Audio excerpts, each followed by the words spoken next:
Kinerja pengawas sekolah di tahun 2025 jika disederhanakan itu terdiri dari 3 tahapan besar ya. Yang pertama itu perencanaan, terus pelaksanaan, kemudian penilaian.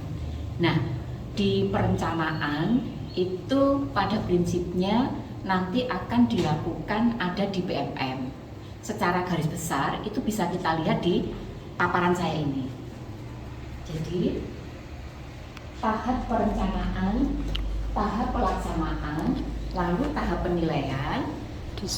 Di perencanaan itu kalau diilustrasikan, acuannya adalah rapot pendidikan. Inilah nanti yang akan menjadi pilihan praktek kinerja pengawas sekolah. Apakah berkenaan dengan kepemimpinan pembelajaran atau D3, lalu kualitas pembelajaran D1, iklim sekolah itu D4-D8, ataukah kualitas pengelolaan satuan pendidikan atau E. Lalu di samping perencanaan praktek kinerja itu juga dirancangkan berkenaan dengan aspek perilaku yang kita kenal dengan berakhlak. Yang ketiga itu adalah pengembangan kompetensi.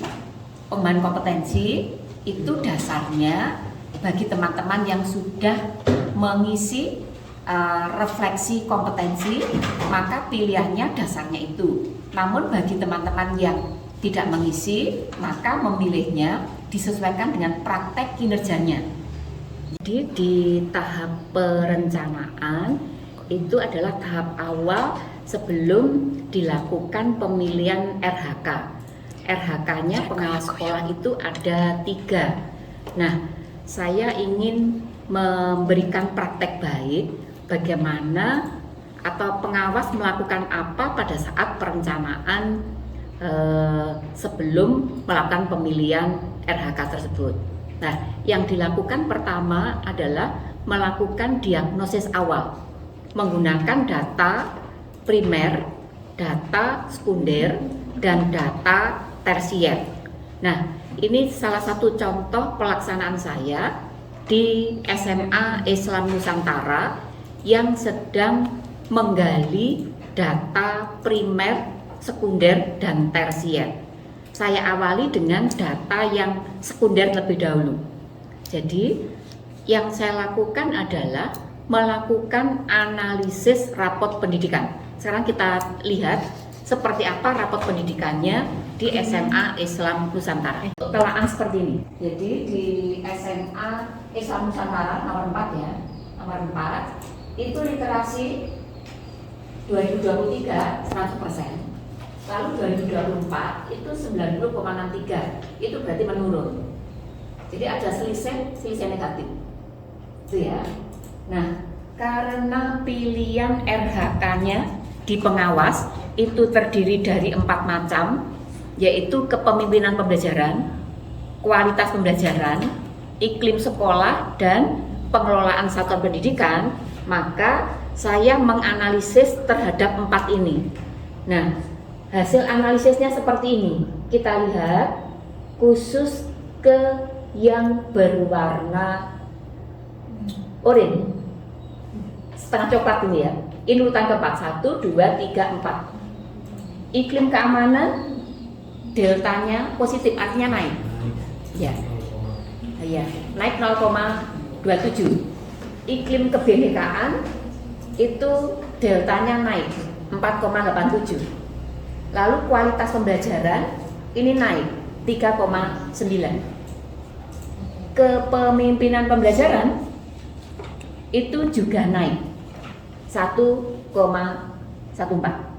Nah, yang menurun ternyata adalah pengelolaan satuan pendidikan.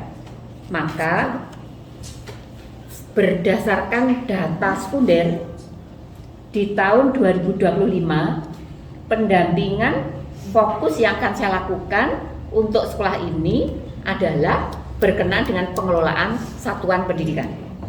Ini merupakan data sekunder. Nah, untuk memastikan apakah data sekunder ini benar-benar akurat, relevan, gitu ya, maka saya dukung dengan data primernya melalui wawancara kepada kepala sekolah, kepada tim yang ada di sekolah, waka, dan perwakilan guru. Untuk menggali data primer, kali ini saya menggunakan dialog yang sesuai dengan ciri khas consulting, di mana sekolah ini mengalami penurunan yang cukup tajam, itu ada di pengelolaan satuan pendidikan. Jadi saya akan mengidentifikasi, menggali permasalahan itu yang akan digunakan untuk merumuskan solusi. Setelah itu nanti setelah merumuskan solusi, langkah berikutnya adalah memberikan rekomendasi implementasi yang dilanjutkan dengan pemantauan dan evaluasi. Nah, dialog consulting ini yang akan saya gunakan untuk menggali data primer kepada Kepala SMA Islam Nusantara. Bu Roro, bagaimana? Ya. Bu Roro sehat ya? Sehat, alhamdulillah. Ya. Tahun 2024 di SMA Islam Nusantara itu kan sudah ada beberapa peningkatan capaian rapot pendidikan. Mulai dari literasi, numerasi, karakter, iklim keamanan, iklim kebinekaan, kualitas, semuanya naik. Tetapi ada data yang menurut saya ini perlu saya gali, mengapa bisa terjadi demikian, yaitu terkait dengan kode yang E. E itu berkenaan dengan pengelolaan satuan pendidikan. Bisa diceritakan mengapa ini bisa terjadi? Barangkali Bu Roro bisa merefleksikan. Baik, terkait dengan rapor pendidikan yang ada di SMA Islam Sambil Nusantara. Saya rekam ya Bu ya. Iya, dari SMA Islam Nusantara memang ada penurunan Bu Nini terkait dengan pengelolaan. Yang pertama di situ E1 terkait dengan partisipasi warga satuan kependidikan. Di mana di situ nilai renta terkait dengan partisipasi orang tua dan partisipasi peserta didik dalam pengelolaan suatu pendidikan berdasarkan survei di lingkungan belajar. Pertanyaan saya barangkali kan mengapa itu malah penurunan begitu di tahun 2023 menuju 2024? Kira-kira kenapa? Mengapa? Karena di sini Bu Nini gurunya hanya segitu Bu Nini. Bu Nini tahu sendiri. Di tim kami itu hanya itu saja. Sedangkan di sekolah guru yang lainnya itu mesti ada yang mengajar di 2 tempat. Sehingga untuk berkomunikasi dengan Bapak Ibu guru, mau menginformasikan tentang pengelolaan yang melibatkan juga dengan siswa dan lingkungan belajar itu agak sulit Bu Nini. Karena apa? Karena kita itu hanya timnya hanya itu saja Bu Nini. Baik. Kalau timnya hanya itu saja, kira-kira mengapa bisa terjadi demikian? Dari sisi Bu Roro sendiri seperti apa? Mengapa kok hanya itu saja? Karena di situ yang bisa diandalkan di sekolahan kami di lingkungan di mana di lingkungan SMA Islam Nusantara, dia yang bisa guru yang tim itu 5 guru 7 dengan KTU itu memang saya rancang seperti itu karena dia selalu berada di sekolah. Setiap hari dia ada di sekolah, sehingga komunikasi saya itu cepat Bu Nini. Daripada saya menunggu Bapak Ibu guru yang masih mengajar di tempat lain. Tetapi saya pun juga memberikan informasi juga kepada Bapak Ibu yang mengajar di 2 tempat itu, supaya dia memberikan masukan dan paling tidak memberikan inovasi ataupun masukan terhadap SMA Islam Nusantara. Itu kendala kami yang ada di SMA Islam Nusantara Bu Nini. Kalau begitu kendalanya lebih kepada keterbatasan SDM ya Bu ya? Betul Bu Nini. Seperti itu ya? Keterbatasan SDM-nya luar biasa, sangat kurang Bu Nini. Tetapi Bapak Ibu guru dengan tim saya yang memang selalu ada di sekolah ini itu memang tetap mengerjakan apa yang kita butuhkan, terutama berkaitan dengan rapor pendidikan yang memang menurun, itu harus ada perubahan Bu Nini. Baik. Nah, kalau begitu akar masalahnya di dalam pengelolaan sekolah ini lebih kepada keterbatasan SDM ya Bu Betul, Roro ya, betul. saya tekankan kembali. Nggih. Nah sekarang apakah sudah ada pemikiran terkait dengan solusinya? Bagaimana solusinya adanya keterbatasan ini tadi? Solusinya Bu Nini, saya tim itu tetap saya merancang untuk tetap melaksanakan pekerjaan yang ada di SMA Islam Nusantara. Yang kedua di sini guru-guru yang mengajar di 2 tempat, saya selalu memberikan informasi melalui lewat WA untuk untuk melakukan pekerjaan yang memang ditugasi untuk melakukan pekerjaan. Saya garis bawahi melakukan pekerjaan tadi ya, artinya Bu Roro solusinya bagaimana mengelola kompetensi guru, begitu kan? Nggih. Ya. Kompetensi guru itu supaya semua Bapak Ibu guru itu merasakan juga mengerjakan apa yang saya minta. Tetapi saya tidak begitu optimal untuk memaksa guru yang mengajar di 2 tempat Bu ini, karena juga penghasilan juga honor pun juga kurang, jadi saya tidak memaksa untuk terlalu ini. Tetapi yang timnya kami pun harus melaksanakan apa yang dibutuhkan di SMA Islam Nusantara dan juga yang diminta oleh pengawas. Oke, baik. Dari hasil komunikasi dengan metode consulting ini ada 2 yang sudah saya tangkap. Yang pertama, akar masalahnya itu ada pada keterbatasan sumber daya manusia, artinya gurunya. Lalu solusinya yang sudah dipikirkan oleh kepala sekolah itu adalah terkait dengan pengelolaan kompetensi gurunya. Refleksikan kelebihan dan kekurangan dari satuan pendidikan yang Ibu pimpin ini seperti apa? Baik, kalau masalah segi positifnya ya Bu ya, segi positifnya itu kita merancang dan kita itu toleransinya luar biasa, sehingga apa yang dikerjakan baik itu berkaitan dengan siswa itu sendiri, komunikasi dengan orang tua, dengan proses pembelajarannya Bapak Ibu guru itu sudah mulai tertata dan sudah baik. Sehingga dengan seperti itu Bapak Ibu guru itu ada komunikasi antar guru-guru untuk melakukan pembelajaran sharing. Ada sisi positifnya itu yang seperti apa? Kalau kelemahannya apa? Kalau kelemahannya Bapak Ibu guru itu kadang kurang tepat waktu Bu ini untuk melaksanakan pembelajaran. Oke. Lalu kalau kurang tepat waktu, upaya Ibu untuk mengantisipasi kelemahannya seperti apa, mengantisipasi kelebihannya tadi seperti apa? Kalau kelebihannya saya itu ingin Bapak Ibu guru memberikan motivasi dan semangat inovasi supaya lebih giat lagi untuk melakukan tugas dan tanggung jawab Bapak Ibu guru, sehingga larinya ke siswa, sehingga siswa itu semakin baik untuk pembelajaran. Kalau mengantisipasi kelemahannya tadi?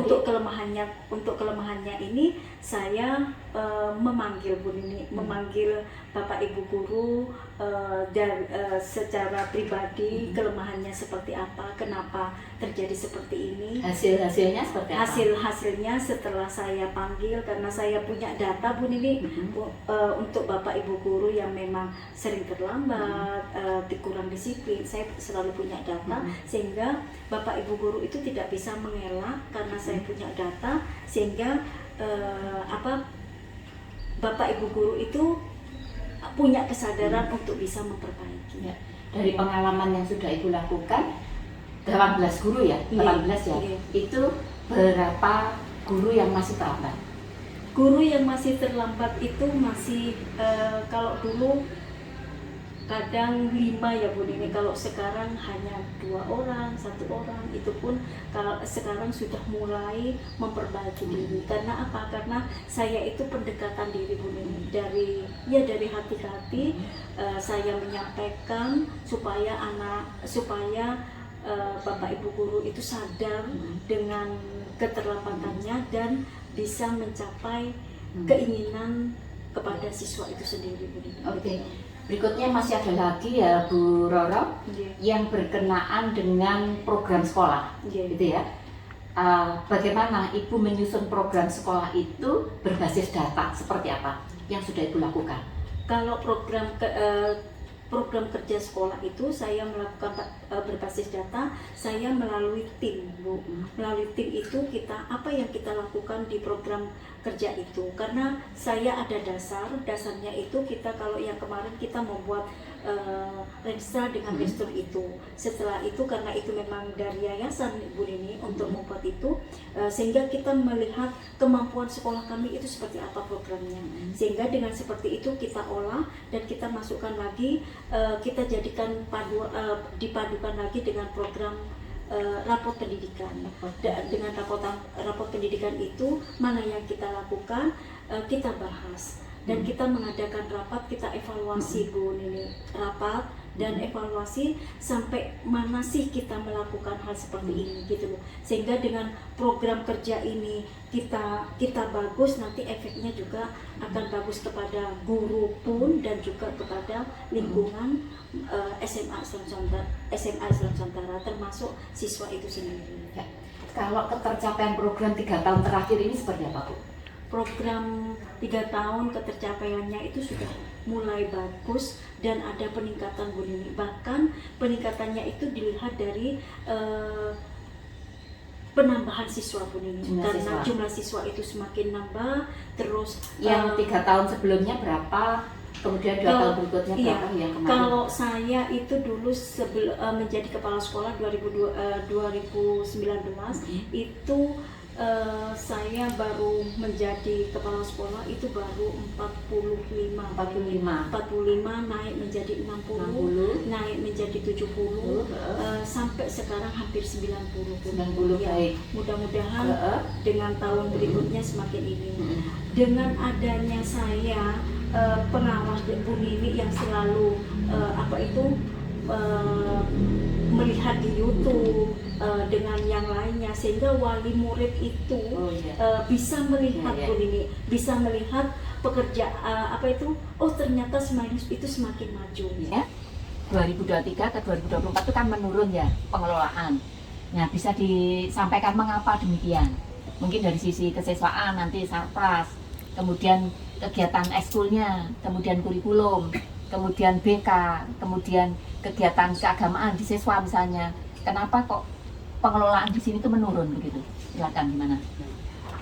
Memang kami sadari bahwa beberapa indikator itu menurun, tapi ada beberapa yang menetap atau bahkan naik. Memang mungkin dari kesiswaan sendiri yang menyebabkan penurun itu kan beberapa itu partisipasi peserta didik ya, mulai dari kegiatan ekstrakurikuler, kegiatan OSIS dan juga kegiatan pramuka. Memang ini yang menjadikan menurun itu memang mereka kurang sadarinya dan termotivasi untuk mengikuti kegiatan. Namun sebagai wakil siswa ada juga bersinergi dengan para guru, dengan para pembina ekstra untuk memotivasi mereka untuk bisa ikut kegiatan di sekolah.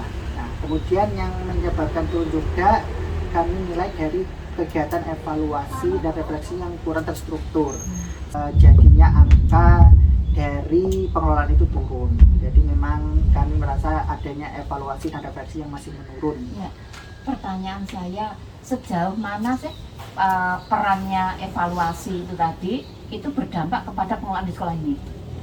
Tentu saja peran evaluasi terhadap satuan pendidikan itu sangat berdampak jika dilakukan secara berlanjut, berkala dan sesuai dengan prosedur, karena itu menjadi data pendukung untuk mengevaluasi dan memberikan kebijakan tentunya di sekolah ini. Jadi perannya dari evaluasi itu penting, sehingga kami memang beberapa tahun ini dan beberapa program ini mau mencoba melakukan refleksi dan evaluasi secara berlanjut dan berkala untuk bisa mencapai tadi. Oke, jadi alternatif solusi sudah dipikirkan ya. Nanti mungkin saya bantu merekomendasikan implementasinya seperti apa, tapi nanti di pertemuan berikutnya. Ya. Terima kasih. Berikutnya kalau dari sisi Sarpras seperti apa Pak? Ya, kalau dari segi Sarpras, memang sarana dan prasarana staf fasilitas yang ada di sekolah ini memang bisa dikatakan masih minim, sehingga itu menjadi salah satu faktor besar kegiatan pembelajaran maupun kegiatan ekstrakurikuler yang dilaksanakan di sekolah ini tidak bisa maksimal karena fasilitas yang harusnya tersedia untuk kegiatan tersebut masih minim. Namun pada kegiatan kemarin program sekolah kami sudah mencoba membangun lapangan olahraga baru, dan alhamdulillah sudah diresmikan. Semoga saja di tahun ke depan ini pembelajaran yang akan datang ekstrakurikuler dan kegiatan pembelajaran yang sifatnya outdoor bisa lebih maksimal. Berbeda dari Bapak Sarbar dan warga kesiswaan, bahwasanya memang angka partisipasi siswa ini yang memang menjadi faktor utama. Jadi kadang-kala kita juga masih melakukan survei dan evaluasi untuk siswa ini minatnya di bidang apa. Kadang-kala juga kita harus sering juga mengevaluasi diri, bahwasanya tidak semua siswa yang mungkin mengikuti ekstra itu suka dengan ekstra itu, karena mungkin bahasa kasarnya bilangnya karena tidak ada ekstra yang lain jadi saya ikut ekstra itu. Jadi mungkin dia minat ada, tapi bakatnya yang mungkin masih perlu untuk jauh lagi diasah. Seperti itu. Mungkin itu dulu. Kira-kira kenapa demikian? Untuk saat ini kami memang masih menggali, Bu, dan berusaha untuk mengadakan mungkin survei dengan siswa, ketemu door-to-door langsung, kamu minat di bidang apa sih? Seperti kita ada ekstra karate, tapi dia minat dan basicnya itu di pencak silat semisal, dan kami akan terus berusaha bagaimana caranya mungkin kita adakan pembukaan ekstra pencak silat seperti untuk mewadahi siswa itu yang memang benar-benar sesuai dengan kapasitasnya. Oke, sudah ada alternatif solusi ya. Oke, disimpan dulu alternatifnya. Kalau dari kurikulum seperti apa? Terima kasih. Kalau dari saya kurikulum, kalau yang di kurikulum kan yang difokuskan kan kompetensi sama pencapaian hasil belajar anak-anak. Nah, berdasarkan hasil rapot kemarin Ibu, rapot semester nggih. Rapot siswa. Ya, rapot semester itu anak-anak untuk yang tahun ini yang di semester 1 masih banyak penurunan nilai. Nah, itu mungkin karena disebabkan dari anak-anaknya sendiri, karena mungkin kami juga kurang program juga untuk bisa memotivasi anak-anak belajar. Oke, kurang program. Kira-kira kalau digali lagi program seperti apa yang menurut penjenengan itu berdampak kepada capaian murid? Mungkin program yang lebih bisa membangun menyadarkan mereka tentang pentingnya belajar, untuk memotivasi lebih dirinya lebih giat lagi gitu loh, bahwa belajar itu penting, bahwa belajar itu bisa dijadikan sebagai modal untuk masa depan.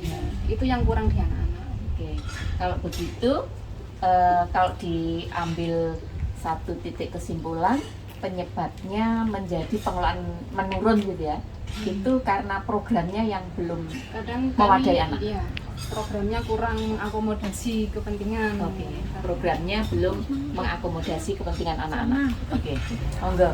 Kalau terima kasih. Kalau di BK seperti apa?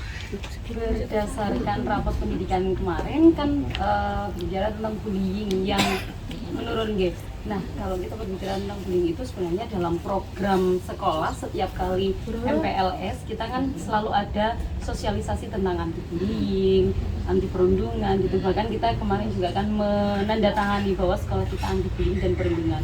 Namun pada kenyataannya mungkin beberapa siswa masih dalam artian tidak secara fisik mengalami perundungan ataupun bullying, tapi masih secara kadang kan kalau sekarang kan ada guyonan-guyonan yang nyeletuk, nah itu mungkin bisa dikatakan sebagai bullying atau perundungan. Nah, tapi kalau dalam program sekolah kita itu sebenarnya kita sudah berusaha dengan warga sekolah semuanya untuk menjaga bahwa sekolah kita anti perundungan dan anti bullying.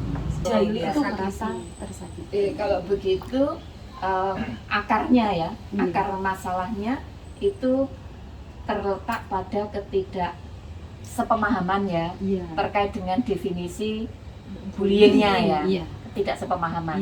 Kalau begitu usulannya gimana supaya sepemahaman?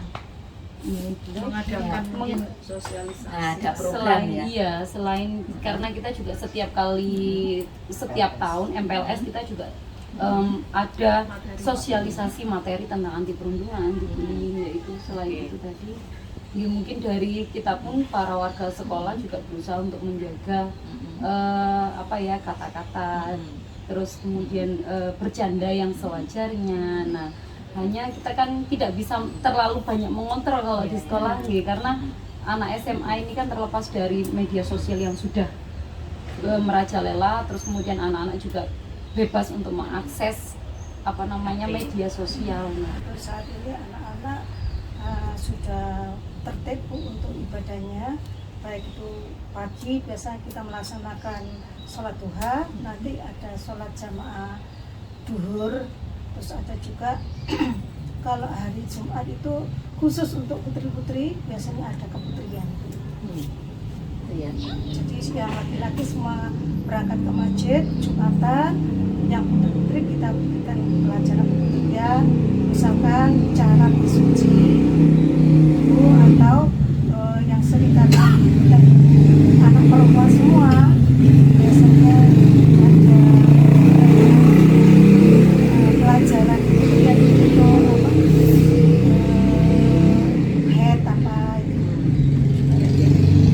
Artinya sebenarnya dari sisi perannya guru agama di dalam membekali perilaku gitu ya, wawasan-wawasan sudah dijalankan ya. Tetapi ketika kita lihat dari bullying masih jalan gitu ya. Iya. Nah, pertanyaannya mengapa demikian kan itu? Gimana? Kira-kira gimana? Namanya boleh menganalisis juga ya. Mungkin karena ini budaya yang di rumah itu kan berbeda-beda, Latar belakang sehingga Ya. mungkin kita nganggapnya biasa, tapi yang ini sudah luar biasa. Ya. Kalau latar belakang artinya ada keterkaitan dengan kebiasaan di rumah ya, di Iya. rumah dengan sekolah. Kalau begitu, solusinya gimana supaya ini terjadi keseimbangan? Ini Kerjasama dengan orang tua. Orang Kerjasama, baik kerjasama dengan orang tua. Iya. Kalau begitu perlu ada program Ya, itu Humas. kerjasama orang tua. Ya Ibu Humas silakan cerita. Ya gimana? Semuanya Ya, bergabung. Karena pengelolaannya mas turun di sini gitu ya. Gimana? kalau terkait perilaku siswa, kita sudah mengadakan kerjasama dengan orang tua, meskipun mungkin belum seefektif seperti sekolah lain ya. Kita cuma sudah ada grup untuk wali siswa, orang tua gitu. Cuman mungkin info lebih kepada informasi tentang mungkin kegiatan sekolah atau apa. Tapi untuk seperti perilaku siswa mungkin belum ke sana. Kalau ini Bu Nini, kalau kegiatan anak-anak yang mau ikut lomba-lomba, saya memang wajib untuk ikut. Nah, kemarin juga disampaikan peserta lomba itu tidak bisa didanai oleh dana bos, pesertanya loh. Pesertanya, Ya, ya. itu tidak bisa didanai dengan bos. Kemarin sudah saya masukkan juga akhirnya di komisi itu Sudah direvisi ya? sudah yang 2025 25, untuk ya. anggaran Ya. sudah kami revisi Sudah. dan sudah mendapat pengesahan oleh dinas. Ya. Biasanya itu di pertengahan semester itu ada Revisi anggaran. revisi anggaran. Seperti apa? Mungkin kalau dari saya sedikitnya mungkin Pak Sam, karena di sini saya mungkin hanya pengelolaan persuratan dan membantu sama kepala BU Pak Sam dan mengarsipkan semua surat-surat, baik itu surat masuk, surat keluar, itu saya arsipkan, rekam semua. Dan ada satu lagi yaitu SPP. Nah, di sini SPP semuanya untuk kelas 1 dan 3 semuanya rata-rata dialokasikan semuanya tiap bulan itu saya setor, nanti selama 1 tahun nanti bisa terlihat untuk jumlahnya. Jadi kita sudah bisa mengidentifikasi masalah terkait kenapa pengelolaan satuan pendidikan ya di SMA Islam Nusantara itu menurun. Ternyata banyak faktor ya. Saya perhatikan dari kepala sekolah tadi juga keterkaitannya dengan pengelolaan kompetensinya guru. Nah, ini gurunya belum rata semua, masih itu saja kan gitu ya. Belum lagi terkait dengan kedisiplinan, begitu. Berarti kan memang perlu ada program yang fokusnya kepada peningkatan kualitas SDM-nya ya, gurunya, baik guru maupun tenaga kependidikan tentunya ya. Nah, jadi dengan cara seperti ini merupakan salah satu upaya mendapatkan data primer. Jadi dengan cara wawancara kalau seperti ini langsung dengan semua guru, walaupun tidak semuanya tapi perwakilan ada, ini bisa menjadi model FGD, fokus group discussion, yang seperti ini. Jadi untuk mendapatkan data primer itu bisa lewat wawancara, bisa survei, bisa fokus group discussion seperti ini. Nah, dari data primer saya kaitkan kembali data sekunder. Data sekundernya rapot pendidikan tadi ya. Maka ada bagian yang perlu saya telaah lebih dalam. Itu namanya data tersier. Nah, ini contoh data tersier. Tadi kan teman-teman sudah menceritakan kendala-kendala ya. Di kesiswaan, di sarpras, di kegiatan ekskul, kemudian di kurikulum, di BK, di keagamaan, terus di humas, kepala sekolah juga. Nah, saya mencoba apakah program yang diceritakan lisan, baik kepala sekolah, teman-teman waka, gitu ya, perwakilan guru, itu memang benar-benar selaras dengan program yang sudah disusun bersama. Nah, saya ingin mendalaminya dari sini. Nah, ini ketika saya mendalami, maka saya mendapatkan data tersier di sini. Nah, data tersier saya, temuannya, apa yang tadi disampaikan terkait dengan belum sinkronnya antara kebiasaan di rumah, gitu ya, dengan di sekolah, itu belum terkomunikasi. Dan di sini memang belum ada program yang kerjasama dengan orang tua, itu memang belum ada. Ya, artinya ketika pengelolaan satuan pendidikan di sini menurun, penyebabnya antara lain apa yang terjadi real di sekolah itu semuanya belum ada di sini. Belum tentu semuanya ada. Begitu. Berarti dari apa-apa yang sudah teman-teman sampaikan itu berpeluang di tahun 2025 pengelolaan di sini diperbaiki. Di antaranya yang tersampaikan tadi memang benar tersurat di sini dan dijalankan seperti yang disampaikan di ruang aula tadi, bahwa setiap guru entah bahkan entah siapa dibagi itu setiap bulannya programnya apa, kegiatannya apa, dokumentasiannya seperti apa, itu benar-benar antara perencanaan, pelaksanaan dan pelaporan itu linear begitu. Nah, yang ini memang belum linear. Gitu ya.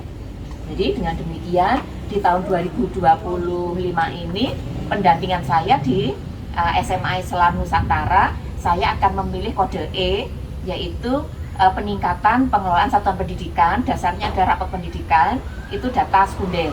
Lalu data primernya saya wawancara dengan kepala sekolah, dengan tim para waka, ada perwakilan guru, ada pembimbing pembina ekstra, gitu ya. Dan ada satu, mungkin nanti ada Google Form yang perlu saya sampaikan kepada murid. Tujuannya apa? Supaya triangulasi data. Jadi antara data primer, kemudian data sekunder, ditambah setelah saya mencermati program-programnya, saya ingin lebih dalam lagi, ini data tersiernya, memang ada ketidaksinkronan. Nah, maka beralasan RHK saya nanti di PMM, itu saya memilih kode E, yaitu peningkatan kualitas pengelolaan satuan pendidikan. Demikian kurang lebihnya kegiatan pengawas di tahun 2025 pada tahap perencanaan. Terima kasih.